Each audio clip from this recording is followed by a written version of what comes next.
Eu nunca acreditei em lendas. Sempre achei que eram histórias inventadas por gente do interior para assustar criança ou passar o tempo nas noites sem energia elétrica. Mas depois do que aconteceu na Fazenda Santa Cruz, em Minas Gerais, eu juro pra vocês, eu jamais vou duvidar de nada que me contarem sobre o sobrenatural.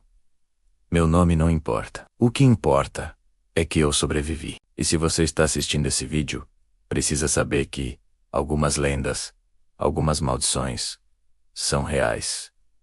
Muito reais. Tudo começou em março de 2019, quando minha família comprou aquela propriedade nos arredores de uma cidadezinha do interior de Minas. Era uma fazenda antiga, dessas que já viram gerações passarem. A casa principal tinha mais de 100 anos, construída em pedra e madeira de lei. O preço estava absurdamente baixo, o que deveria ter sido nosso primeiro alerta. Mas meu pai, sempre pragmático, disse que era porque a fazenda estava abandonada há anos e precisava de reformas. Ele tinha acabado de se aposentar e sonhava em ter um lugar no campo. Minha mãe, minha irmã mais nova, eu e meu pai menos nós 4, estávamos animados com a mudança. Um recomeço, longe do caos da cidade. Se eu soubesse que nos esperava naquele celeiro, chegamos numa tarde de sexta-feira. O sol estava forte, típico do interior mineiro, e a poeira da estrada de terra grudava na garganta. A fazenda era maior do que parecia nas fotos.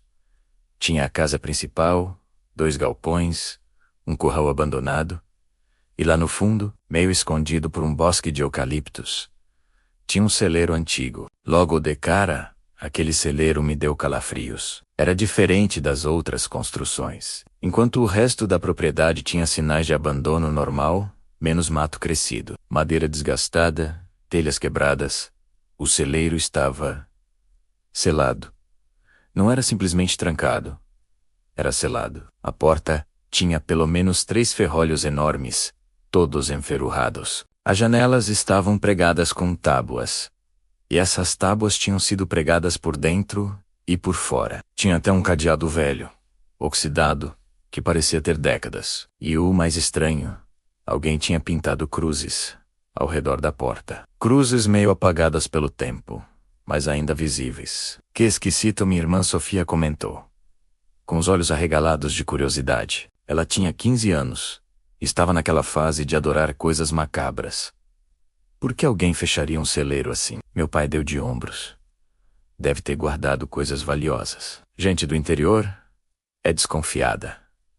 Mas eu notei algo que ele não notou. No chão, ao redor do celeiro, tinha um canal raso, circular, como se alguém tivesse cavado uma vala ao redor da construção. E esse canal tinha marcas de água menos antigas, mas visíveis. Como se, em algum momento, aquele canal tivesse sido mantido cheio d'água. Vamos deixar esse celeiro para depois, minha mãe disse, e algo na voz dela me fez olhar. Ela estava pálida, olhando fixamente para aquela construção. Vamos arrumar a casa primeiro.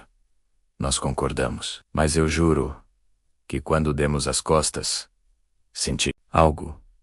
Uma sensação de ser observado. Virei rápido, mas não tinha ninguém. Só aquele celeiro velho, com suas cruzes desbotadas e seus ferrolhos enferrujados. À noite, enquanto arrumávamos nossas coisas, ouvi meu pai conversando com um dos vizinhos que tinha vindo nos dar boas-vindas. Seu Joaquim era um senhor de uns 70 anos, magro, com olhos fundos e mãos calejadas de tanto trabalho.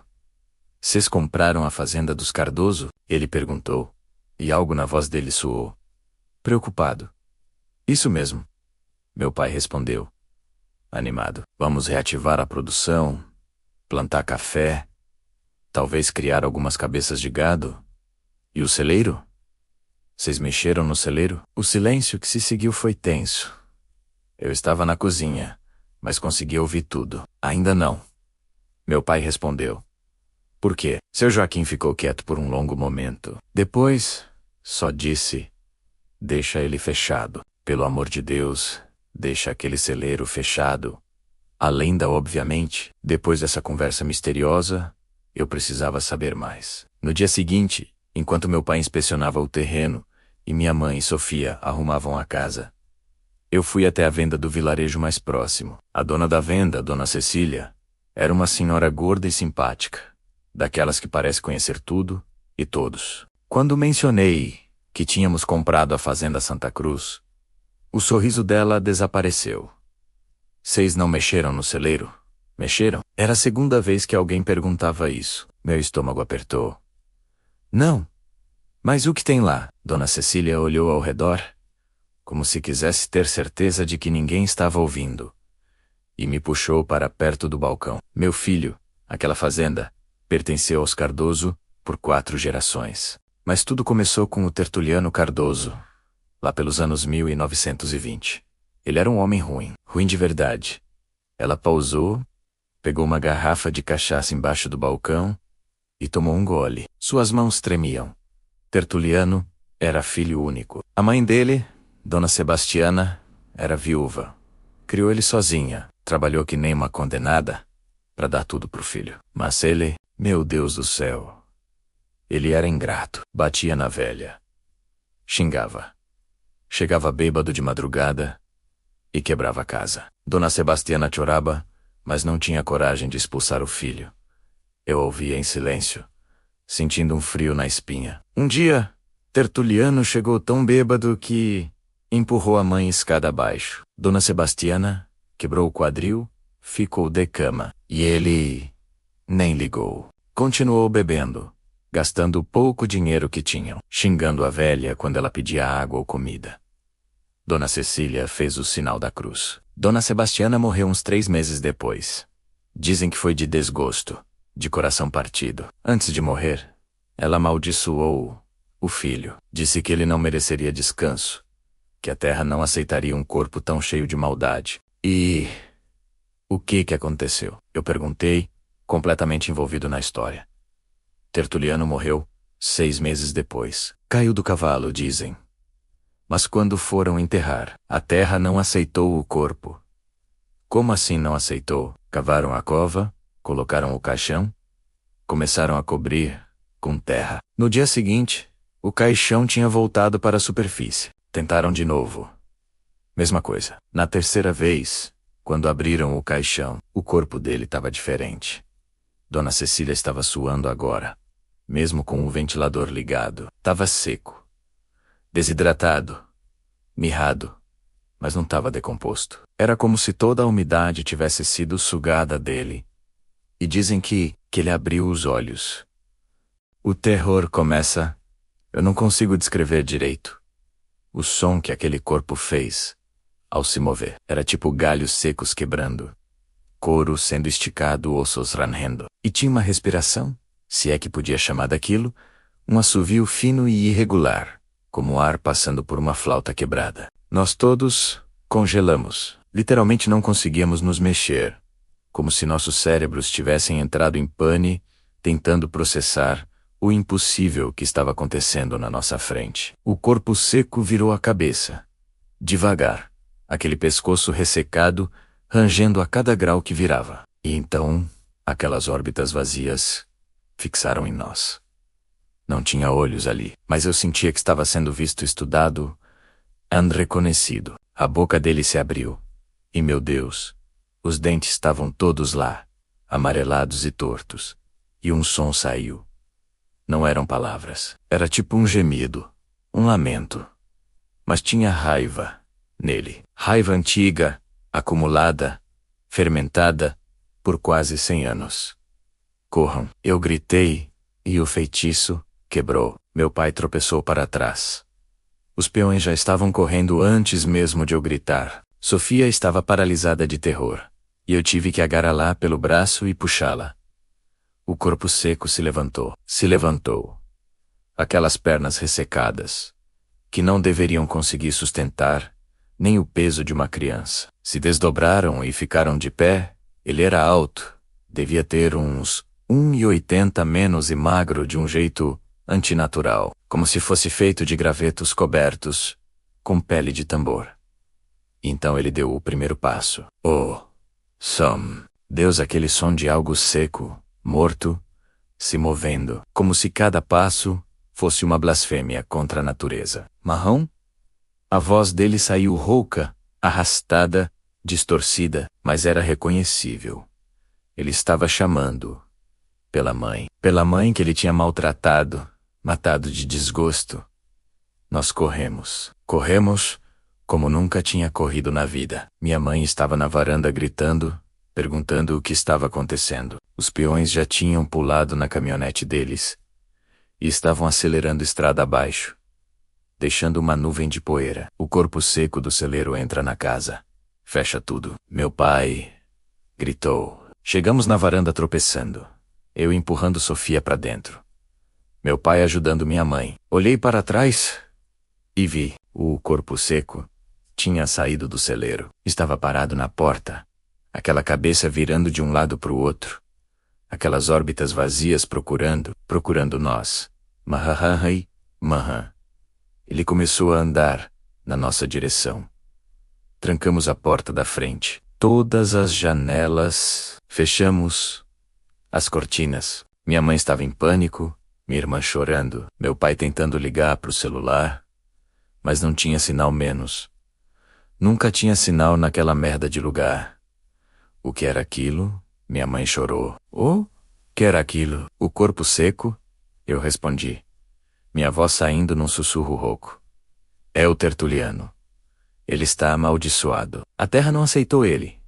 Ouvimos os passos na varanda. Aquele som de algo seco arrastando, rangendo se aproximando. Filho precisa da manão. A porta da frente sacudiu. 1, 2, 3 vezes. Madeira velha, mas grossa, resistindo. Água! Eu gritei, lembrando do que Dona Cecília tinha dito. Ele não passa por água. Precisamos de água. Meu pai correu para a cozinha, abriu todas as torneiras. Começamos a encher baldes, bacias, tudo o que conseguíamos encontrar. A porta continuava sendo sacudida. Então, silêncio. Um silêncio pior que o barulho. Onde ele está? Sofia sussurrou. Ouvimos o Ranger. Vindo de cima. Do telhado. Ele estava no telhado. Aquela primeira noite, foi o inferno na terra. O corpo seco andava pelo telhado. Aqueles passos secos, rangendo nas telhas. De vez em quando, ele tentava entrar pela chaminé, mas meu pai teve a ideia de jogar água lá dentro. Ouvimos um assobio agudo, tipo vapor, e o corpo seco recuou. Está funcionando, meu pai disse. Mas a voz dele estava tremendo. A água está funcionando. Distribuímos água por toda a casa. Colocamos bacias nas janelas, linhas de água nas soleiras das portas. Garrafas abertas nos corredores. Transformamos nossa casa numa fortaleza líquida. Mas a água não era infinita, e a cisterna estava do lado de fora. Por volta da meia-noite, ouvimos algo diferente. Não era mais só o ranger de passos. Era tipo arranhar. Ele estava arranhando as paredes. O que ele quer? Minha mãe perguntou, abraçada com Sofia no sofá. Vingança? Eu respondi. Ou talvez ele esteja tão cheio de raiva e sofrimento que só quer espalhar isso. A mãe dele o amaldiçoou, e agora ele está preso entre a vida e a morte. Filho tem fome. Filho tem sede. A voz dele vinha de todos os lados. Era como se o corpo seco estivesse em volta da casa inteira, multiplicado, onipresente. De repente, ouvimos um estrondo. Uma das janelas do quarto de hóspedes. Corremos até lá e vimos que ele tinha quebrado parte da veneziana. Uma mão ressecada, com dedos longos demais, estava tentando passar pela fresta. Meu pai jogou água. A mão recuou imediatamente, chiando. Precisamos resistir até o amanhecer, ele disse. De dia podemos pegar a caminhonete e ir embora. E deixar a fazenda? Minha mãe perguntou. Foda-se a fazenda! Meu pai gritou. E era a primeira vez que eu via ele realmente com medo. Esse lugar está amaldiçoado. As horas se arrastaram. Cada minuto era uma eternidade. O corpo seco não parava. Ele testava cada entrada, cada fresta, cada possível caminho para dentro, e aquela voz, mamam, o filho. Efe, e Eleache, Ou era bom? Mão. Mentiu. Ele está mentindo. Minha irmã sussurrou. Ele continua ruim. Mesmo morto, ela estava certa. Aquilo não era arrependimento. Era manipulação. O mesmo tipo de manipulação que ele provavelmente usava com a mãe quando era vivo. Por volta das 3 da manhã, tudo ficou quieto de novo. Silêncio total. Ele foi embora? Minha mãe perguntou, esperançosa. Eu estava indo até a janela da frente para checar quando Sofia gritou. A cisterna. Ele está. S-U-B-A-C-T-I-A-N-D. Ou a cisterna. Corremos até a cozinha. Pela janela, conseguíamos ver o corpo seco ao lado da cisterna. Ele tinha arrancado a tampa com uma força impossível para algo tão seco. E estava virando ela, deixando a água escorrer. Não, não, não, não. Meu pai berrou. Observamos, impotentes, enquanto nossa única fonte de água se esvaziava na terra. O corpo seco ficou parado ali, aquelas órbitas vazias fixas na casa. E eu jurava que ele estava sorrindo.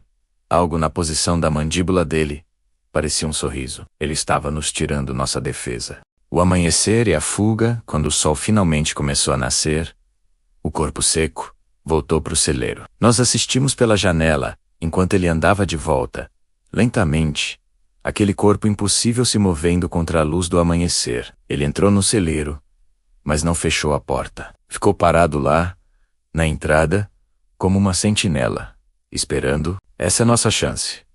Meu pai disse. A caminhonete está na frente. Se corrermos, podemos chegar até ela.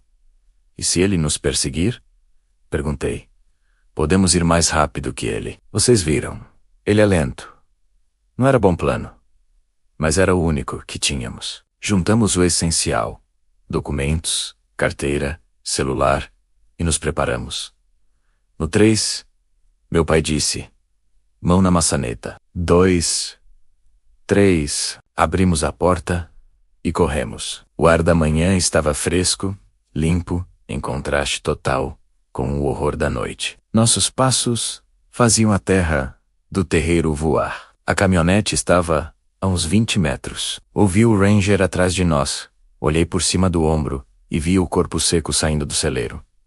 Mas ele estava diferente, sob a luz do sol. Parecia mais fraco, menos definido, como se a luz o drenasse. Chegamos na caminhonete. Meu pai enfiou a chave na ignição com mãos trêmulas. A primeira tentativa, o motor apenas tossiu. A segunda tentativa, nada. Porra! Ele berrou, girando a chave de novo. O corpo seco estava a 10 metros de distância, 5 metros. O motor pegou. Saímos em disparada, jogando cascalho para todos os lados. Olhei pelo retrovisor e vi o corpo seco parado no meio do terreiro. Aquela cabeça virada na nossa direção, observando-nos ir embora. Fomos direto para a cidade. Para a delegacia tentamos explicar, mas como você explica o inexplicável? O delegado pensou que estávamos loucos ou drogados. Mas quando mencionamos a Fazenda Santa Cruz e o celeiro, ele ficou pálido. Vocês abriram? Ele perguntou. Sim. Ele suspirou, pesado. Merda. Merda. Eu cresci, ouvindo histórias sobre aquele lugar. Sempre achei que era lenda. O que a gente faz? Minha mãe perguntou. Não sei. A igreja? O padre. Fomos para a igreja. Encontramos Padre Antônio, um homem de uns 60 anos com cabelos brancos e olhos gentis. Quando contamos a história, ele ficou em silêncio, por um longo tempo. O corpo seco, ele finalmente disse. Sempre soube que era real. Meu avô foi um dos que ajudaram a selar o celeiro, lá nos anos 1920. Pode fazer alguma coisa? Eu perguntei. Sozinho, mas posso pedir ajuda. Tem um amigo bispo que estudou exorcismo em Roma, mas vai demorar. Até lá, meu pai pressionou. Fiquem longe da fazenda. E rezem. Rezem para que o corpo seco não saia de lá. Passamos os próximos dias num hotel barato na cidade. Minha irmã teve pesadelos todas as noites. Minha mãe mal comia. Meu pai estava obcecado em encontrar uma solução. Lia tudo sobre lendas brasileiras maldições, folclore. E eu não conseguia tirar aquela imagem da cabeça. O corpo seco parado no terreiro, nos observando ir embora. Por que ele não nos perseguiu mais? Por quê? Ficou ali? A resposta veio uma semana depois. Seu Joaquim, o vizinho, apareceu no hotel. Estava ainda mais magro, quase tão cadavérico quanto o próprio corpo seco. Ele saiu da fazenda. Joaquim disse a voz tremendo. 3 noites atrás, veio para minha casa. Ficou do lado de fora, andando em círculos, chamando a mãe dele. Enchi bacia de água. Joguei sal nas portas. Rezei o terço. Ele foi embora de madrugada. Mas eu perguntei. Meu gado morreu. Todos. 23 cabeças. Encontrei eles de manhã, secos, completamente secos, como se toda a água tivesse sido sugada deles. O sangue gelou nas minhas veias. Ele está ficando mais forte, Padre Antônio disse. Ele tinha vindo com o seu Joaquim. Quanto mais tempo ele fica livre, mais forte fica.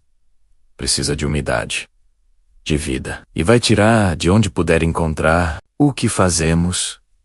Minha mãe perguntou. O bispo chega amanhã. Vamos fazer um ritual. Vamos tentar prender o corpo seco novamente? Ou libertar a alma dele? Mas vai ser perigoso. Perigoso como? Sofia perguntou. O padre olhou para ela com tristeza. Alguns espíritos não querem ser libertados, criança. Alguns estão tão amarrados à raiva e ao sofrimento, que preferem isso ao desconhecido. E, se o corpo seco for assim, ele vai lutar. No dia seguinte, chegamos na fazenda, com Padre Antônio, o bispo, Dom Fernando, um homem sério com olhos penetrantes, e 2 padres, mais jovens, que serviriam de auxiliares. Levamos galões de água benta, crucifixos, sal grosso, e o bispo trouxe uma relíquia, menos um pedaço de osso de algum santo, guardado numa caixa de prata. A fazenda estava morta, literalmente. As plantas ao redor da casa estavam murchas, marrons. A grama, que era verde uma semana atrás, estava seca. E no ar tinha aquele cheiro doce e podre. O corpo seco estava esperando, parado na frente do celeiro, como se soubesse que voltaríamos. Em nome de Jesus Cristo nosso Senhor, Dom Fernando começou. Sua voz forte e clara. Eu ordeno que você liberte esta terra. Tertuliano, Cardoso, sua maldade não tem mais lugar neste mundo. O corpo seco inclinou a cabeça. E então, riu. Não era um som humano. Era tipo madeira rangendo, vidro quebrando, metal sendo arrastado. Mas era inequivocamente uma risada. Padre MP, ADRZ-INH. Oh, Deus não me quer. Diabo não me quer. Só tenho a terra. E a terra me rejeita.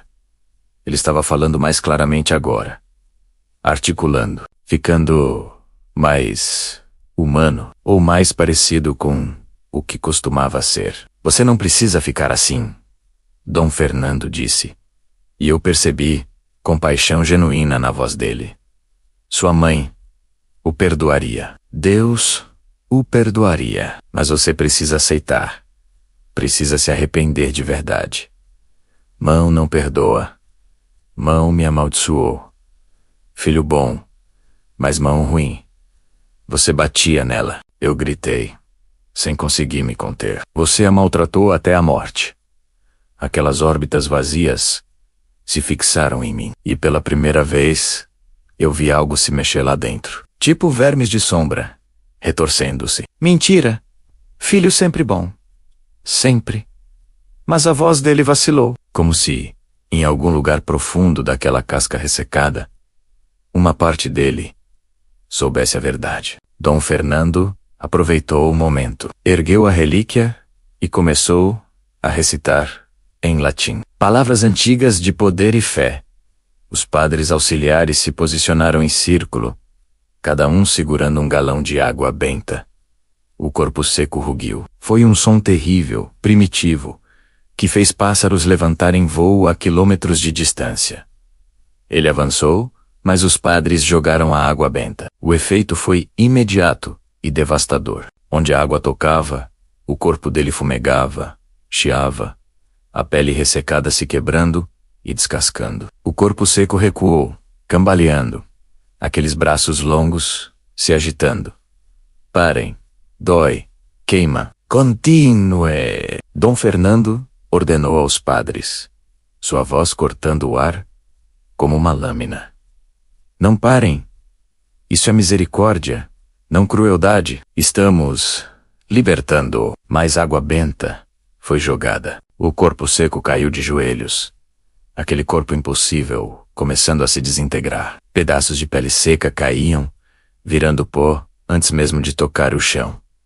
Mas então, algo mudou. O ar ficou pesado, denso. Uma pressão começou a nos esmagar, como se a própria atmosfera estivesse nos rejeitando. E do corpo seco começou a sair algo. Fumaça, névoa. Não era nem uma coisa nem outra. Era escuridão pura, tangível, saindo pelas rachaduras que a água benta estava criando. E essa escuridão tinha forma. Tinha rostos. Rostos de dor, de raiva, de sofrimento, acumulado por décadas. Não é só ele, Dom Fernando gritou, os olhos arregalados. É toda a raiva, todo o ódio que ele carregou. São anos de maldade solidificada. A escuridão começou a se espalhar, tentando nos alcançar. Sofia gritou, apontando. Tentáculos de sombra estavam se estendendo na nossa direção. O círculo, Dom Fernando berrou. Façam o círculo de sal. Meu pai e eu corremos, despejando sal grosso no chão, criando uma linha contínua ao redor de todos nós. A escuridão tocou o sal e recuou, chiando como água benta. O corpo seco estava se desfazendo rapidamente agora, mas a escuridão continuava saindo cada vez mais, como se ele tivesse sido um recipiente contendo algo muito maior e mais maligno do que qualquer um de nós imaginava. T-E-R, o L e a N, o Cardoso. Dom Fernando rugiu, sua voz ecoando com poder. Em nome do Pai, do Filho e do Espírito Santo. Eu ordeno libertar-se. Aceite o perdão de EXE, ARA-IV, AIREMV ou RA. Não posso. É tudo que tenho. Sem raiva, sou nada, sou vazio.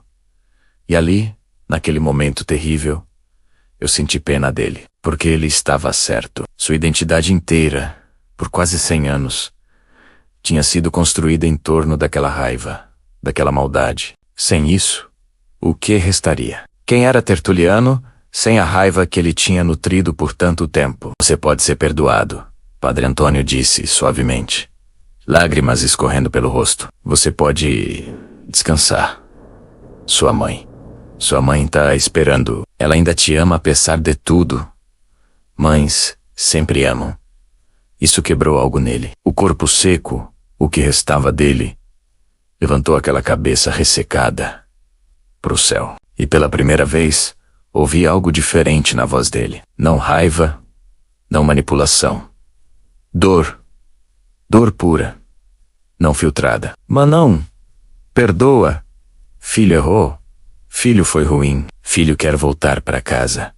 A escuridão começou a recuar, sendo sugada de volta para o corpo em desintegração. Dom Fernando ergueu a relíquia mais alto, sua voz trovejando as palavras finais do ritual. E então, tudo parou. O corpo seco desmoronou completamente, virando cinzas que o vento da manhã começou a espalhar. Mas por um segundo, menos apenas um segundo, eu vi algo, uma forma translúcida, quase invisível, de um homem. Não um monstro ressecado, mas um homem comum, com olhos arrependidos. Ele olhou para nós, para mim especificamente, e assentiu. E então, desapareceu. Ficamos ali parados por um longo tempo, ninguém se atrevendo a falar.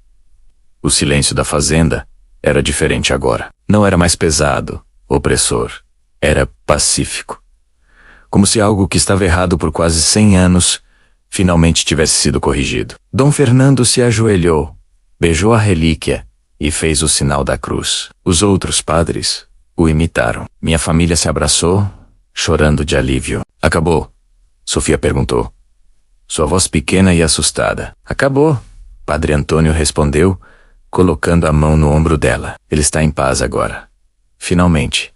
Olhei para onde o corpo seco tinha estado. Não restava nada além de um pequeno monte de cinzas, já sendo dispersado pelo vento. E ao lado, meio enterrada na terra, vi algo brilhando. Me aproximei e peguei. Era uma pequena medalha religiosa, antiga, com a imagem de Nossa Senhora. As letras gravadas no verso estavam quase apagadas, mas ainda consegui ler. Para meu filho. Com amor, mãe, Dona Sebastiana, tinha dado isso a ele. E ele tinha carregado, mesmo depois de morto, mesmo transformado em monstro. Ele nunca quis ser assim. Eu murmurei. Dom Fernando se aproximou. Ninguém quer. Mas as escolhas que fazemos, o ódio que alimentamos, eles nos transformam. Pouco a pouco, até não restarmos nada além da própria maldade. Mas no final, ele se arrependeu. No final, sim, e isso foi suficiente para libertá-lo. Enterramos a medalha ali mesmo, onde o corpo seco tinha se desfeito. Padre Antônio abençoou o local. Dom Fernando disse que mandaria alguém para demolir o celeiro e construir uma pequena capela no lugar. Para que as pessoas se lembrem, ele explicou, não da maldição, mas da redenção. Que mesmo a alma mais perdida pode encontrar o caminho de volta. Isso foi há 3 anos. Vendemos a fazenda por uma fração do que pagamos.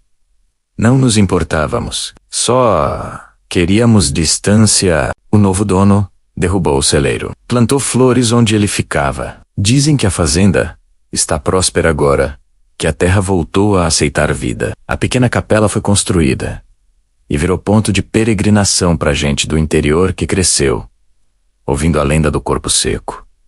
Às vezes, eu ainda tenho pesadelos. Acordo suando, achando que ouço aquela voz chamando pela mãe.